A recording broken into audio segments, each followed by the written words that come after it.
Selamat sore. Perkenalkan, saya Yusuf dari Forum Rakyat Indonesia untuk West Papua. Saya ingin tanya kepada teman-teman Papua,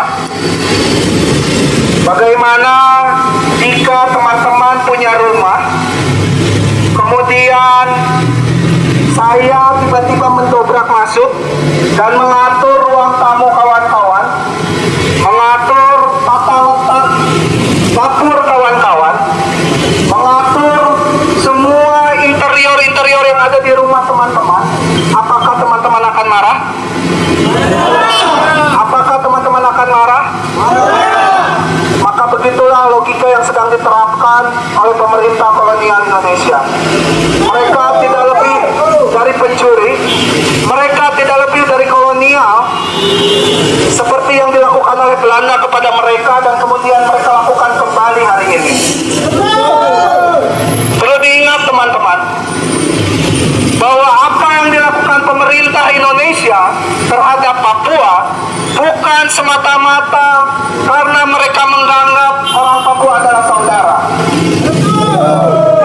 Bukan karena mereka menganggap teman-teman adalah satu ras, satu penindasan yang sama, dan satu bangsa.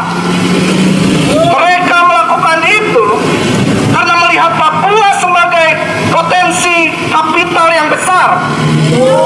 Mereka melihat ada potensi yang sangat besar untuk melakukan ekspansi kapital Papua. Itu yang perlu dicatat oleh teman-teman. Sehingga berapapun banyak ilusi yang dilahirkan oleh pemerintah Indonesia, baik melalui daerah otonomi baru, baik melalui otonomi khusus yang baru, sejatinya itu hanyalah sebuah permen yang meninabobokan anak kecil supaya dia tidak meminta merdeka lagi. Itulah kenyataan yang hari ini sedang kawan-kawan hadapi. Dan hal ini sudah berlangsung puluhan tahun. Tempo hari ada kasus penembakan yang dilakukan oleh TPNPB kepada pekerja yang berasal dari Indonesia.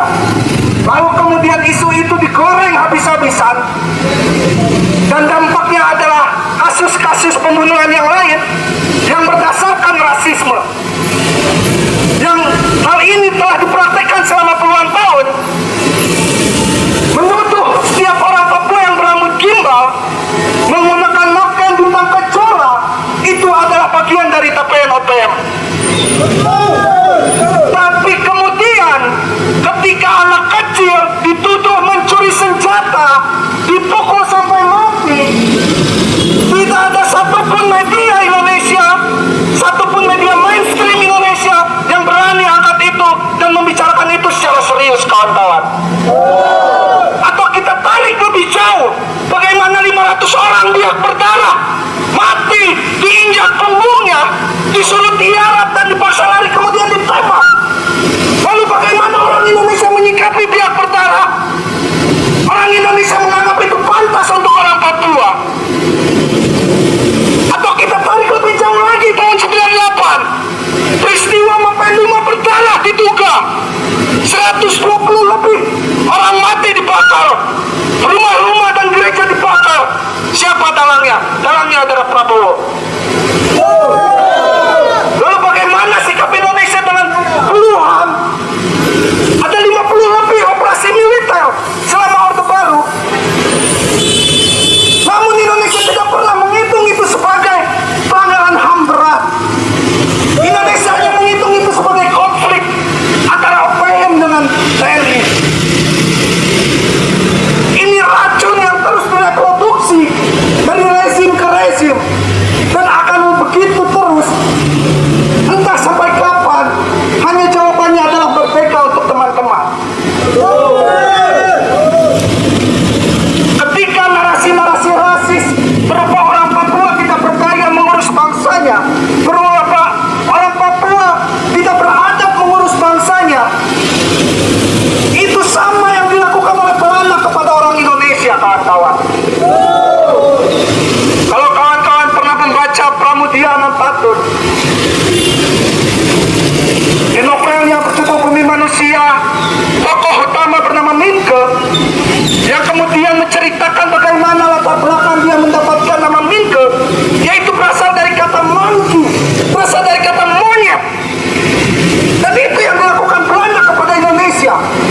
penjajah. Maka rasisme adalah konsekuensi logis dari kolonialisme, kawan-kawan. Jadi kalau kawan-kawan ingin memutus rasisme, maka putuslah kolonialisme.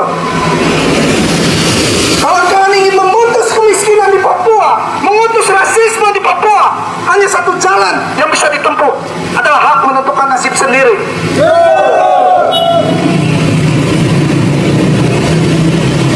Kawan-kawan, kita tahu belakangan banyak sekali perang-perang yang terjadi dan yang sangat seksi kemudian muncul antara Rusia dan Ukraina, dan Indonesia sibuk mengurus perang di berbagai belahan dunia, di Palestina, kemudian di Ukraina dan daerah-daerah lain yang jauh sekali dari sejauh mata memandang. Tapi kemudian ada satu bangsa yang mereka sebut saudara, mereka tidak bela, tapi justru mereka lah pelaku pelanggarannya. Kalau kita lihat konflik Rusia dan Ukraina, bagaimana keterlibatan Amerika, kita mengingatkan kembali sejarah Papua. Bagaimana Amerika begitu ikut campurnya kepada kehidupan orang lain, kepada dapur Anda, kepada ruang tamu Anda, kasur Anda, kepada kebun-kebun Anda. Amerika begitu ikut campurnya sampai situ. Amerika buat satu pertemuan bernama Romance Agreement yang membicarakan nasib kalian-kalian semua. Tapi tidak ada satupun dari kalian yang tidak ada satupun dari kalian yang terlibat di dalam pertemuan itu. Bahkan tidak ada satupun dari kalian yang tahu bahwa Amerika, Indonesia dan Belanda sedang membicarakan kebun-kebun Anda, sedang membicarakan hutan-hutan Anda. Tembagapura sedang dilirik, hutan-hutan sedang dilirik yang berpotensial di kemudian hari menjadi kebun sawit. Anda berhak marah sebagai orang Papua ketika melihat hutan yang dijaga layaknya tubuh seorang ibu, dihormati habis-habisan, lalu kemudian digeruk dari atas sampai perut, bahkan sambung sampai kemaluannya. Bahkan suku Amungme sendiri tidak berani masuk ke wilayah badan gunung atau puncak gunung untuk mengambil sumber daya yang ada. Dia hanya memanfaatkan yang ada di kaki gunung. Begitulah filosofi bertahan hidup masyarakat adat, menggambarkan hutan atau gunung seolah-olah itu adalah tubuh manusia yang harus dijaga. Tapi kemudian hari ini dari atas gunung itu dikeruknya sampai perut, sampai bawah sekali. Betapa hancurnya hati orang Papua, betapa hancurnya hidup suku Amungme.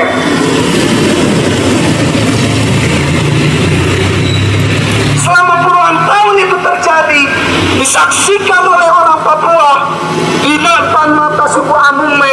Kemudian Jokowi teriak ada proyek namanya food estate di Merauke. Yang tiba-tiba bawa wacana bahwa Papua harus jadi lumbung pangan Pulau Jawa. Tiba-tiba orang Papua yang makan sagu harus diganti dengan padi. Tiba-tiba orang tua masyarakat adat di Papua sedang berburu harus diusir karena akan dijadikan kebun sawit. Rumah Anda telah diacak-acak, kawan-kawan. Apakah hal demikian bisa didamaikan dengan dialog, kawan-kawan? Apakah hal demikian bisa didamaikan dengan barang berbentuk otsus, kawan-kawan? Papua! Papua! Papua!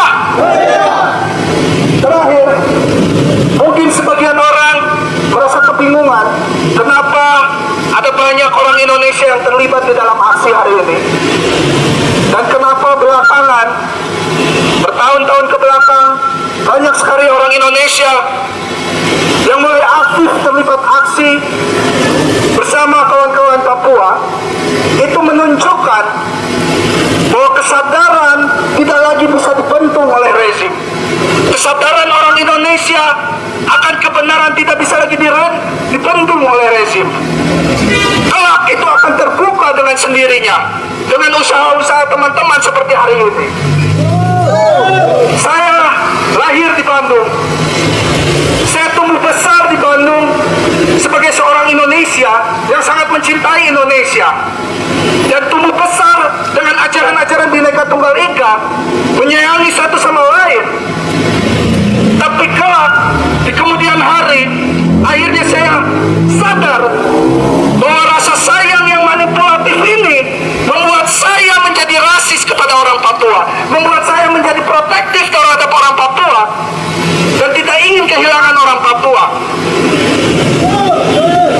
Jika ingin dianalogikan, layaknya teman-teman punya kekasih, teman-teman tidak ingin kehilangan dia, tapi dia ingin segera memutuskan hubungannya, maka hubungan itu tidak akan sehat lagi, kawan-kawan. Maka sayang itu tidak akanlah sehat lagi. Maka sayang yang sebesar-besarnya